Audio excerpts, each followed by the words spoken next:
بسم اللہ الرحمن الرحیم۔ ناظرین، پچھلی ویڈیو کے اندر میں نے آپ کو بتایا کہ قرب قیامت کی ایک نشانی ہے کہ عورتوں کی کثرت ہوگی، مردوں کی قلت ہوگی۔ تو مرد اور عورت کے بننے میں جو ایکس ہوتے ہیں، یعنی وہ اگر کم پائے جائیں گے تو عورت کی پیدائش ہوگی۔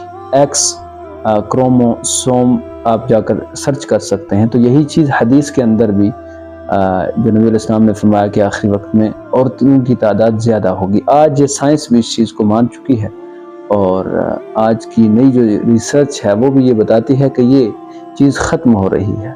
آپ سن حضور پاک کی بتائی قیامت کی ایک اور نشانی ظاہر ہو گئی۔ انگلستان کی یونیورسٹی آف کینٹ کے ماہرین کی ایمبریالوجی پر جدید ریسرچ کے مطابق ماضی کے برعکس آج دنیا میں وائی کروموسوم آہستہ آہستہ کم ہوتے جا رہے ہیں۔ اگر آپ کو نہیں معلوم کہ وائی کروموسوم کیا ہے تو جان لیں کہ میل سپرم اور فیمیل ایک کا ملاپ ہونے پر ایکس ایکس کروموسوم خواتین جبکہ ایکس وائی کروموسوم مرد کی پیدائش کا باعث بنتے ہیں۔ وائی کروموسوم کم ہونے کا مطلب مستقبل میں مردوں کی نسبت عورتوں کی تعداد زیادہ ہونا ہے، اور صحیح بخاری کی حدیث نمبر 81 میں ہے کہ پیارے آقا نے قیامت سے کچھ پہلے زمانے کی ایک نشانی یہ بھی بتائی کہ اس وقت عورتوں کی تعداد بڑھ جائے گی اور مرد کم ہوں گے۔ 50 عورتوں کا نگران صرف ایک مرد رہ جائے گا۔ اس حدیث اور جدید ریسرچ کو پڑھیں تو مطلب صاف ہے کہ ہم زمانہ آخر میں داخل ہو چکے